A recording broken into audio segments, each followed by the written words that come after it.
Hey guys, and welcome to a Robocraft update video.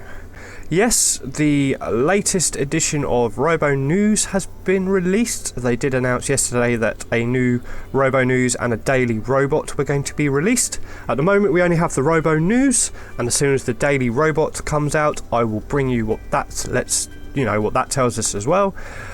But we're here to look at the Robonews, guys. Now, some of you may have already looked at this before. If you haven't, I'll link it down below so you can go and have a look. But basically, I'm going to read through it. I have read through it. I don't really agree with it. I'm really sorry, guys, but I do not agree with what they are doing to Robocraft now. So I'm just going to put that out there because that is my views on it. You might think it's an absolutely brilliant idea, and if you do, that's grand. You know, some people are going to really like this, what's happening. Some people are just not going to, and unfortunately, I'm one of those people that don't really like what's happening at the moment. So we will start and I will let you know what it says. So, United Galaxies Chief Mandala issues new treaty.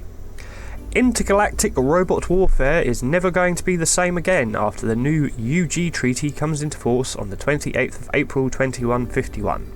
Is the hypnosis of the almost deafening noise of chatter coming from the super cantina. Thousands of crafters and pilots were left stunned whilst watching the speech from UG's S. Mandala on the Mega Vid feed screen. The head diplomat from UG announced that intergalactic fossil fuels were now almost entirely gone, and that as a result, it would be a war crime to use mined fossil minerals in the construction of battle robots, to ensure that the scarce resource plutonium could be reserved for power only. A new intergalactic treaty numbered 1.8.526 was issued by the UG, and we have displayed it in full below. The UG Intergalactic Treaty. Any use of fossil minerals in the construction of battle robots will be considered a war crime. All functional components left on the ground at the end of battle should be collected and distributed fairly to combatants to be reused in future builds. All non-functional components left on the ground at the end of battle should be recycled into robits and forged into new parts. To discourage black market manufacture of battle robot components from fossil minerals, it will be considered a war crime to sell components in cube depots. All galaxies should decommission cube depots with immediate effect. As a result, the now redundant universal currency used to purchase robotic components will be abolished, and all those with surplus robo points will be issued an equivalent value of robits. So what I can get from that, guys, just to start in a little bit, is they're getting rid of RP points, or robo points, RP, and they're going to replace them with robits, whatever a robot is, or a robit.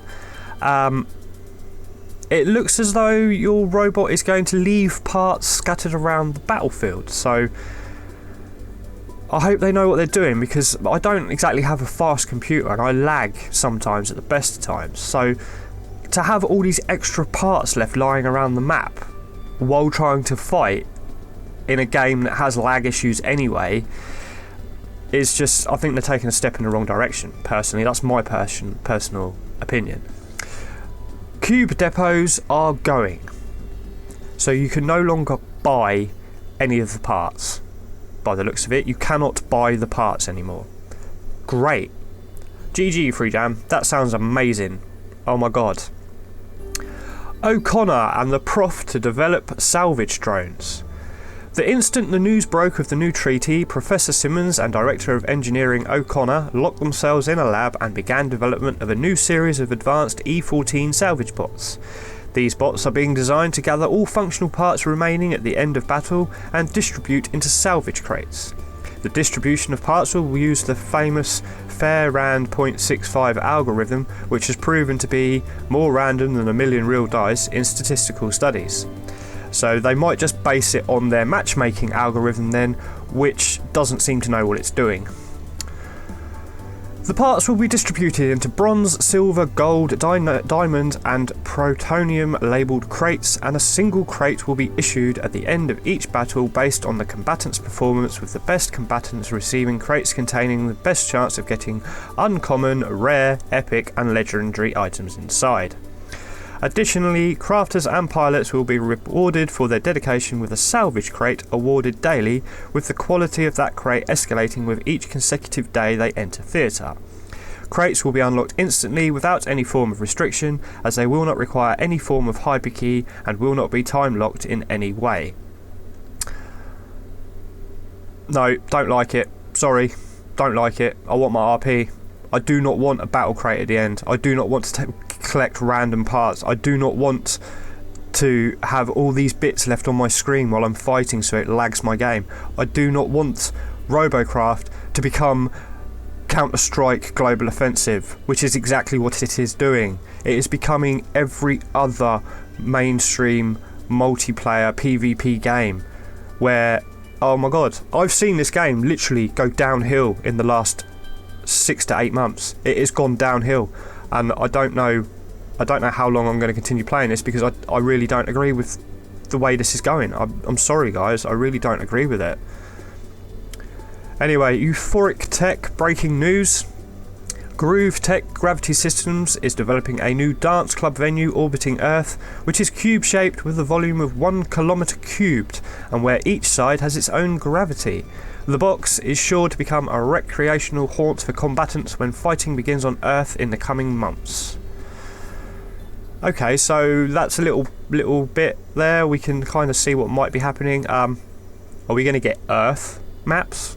Are you going to actually allow us to fight in cityscapes? Too late.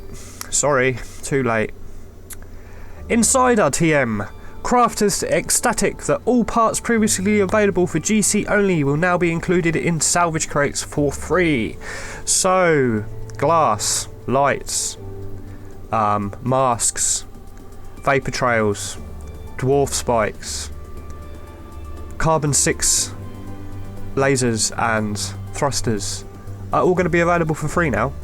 So how exactly are Free Jam going to finance themselves if they're giving away GC stuff that should cost GC and it's now going to be free? I don't understand what they're going to do. I really don't understand why they have done this, or why they have decided to take the game down this route, guys. As I said at the beginning, I'm sure some of you are really going to enjoy this. I personally don't know if I'm going to enjoy the game when this becomes a thing. Yeah. Anyway guys, if you've liked this video today, click the like button for us. It helps me out, helps the channel out, and shows that these videos are interesting. If you've got any comments, suggestions, questions or messages, if you want to drop them down below, I will do my best to read all of them. And although I can't answer you, I will always click a like to let you know that I have read it. As soon as the daily robot hits, guys, I will also bring you my views and feelings on that. But until that time happens, see you later.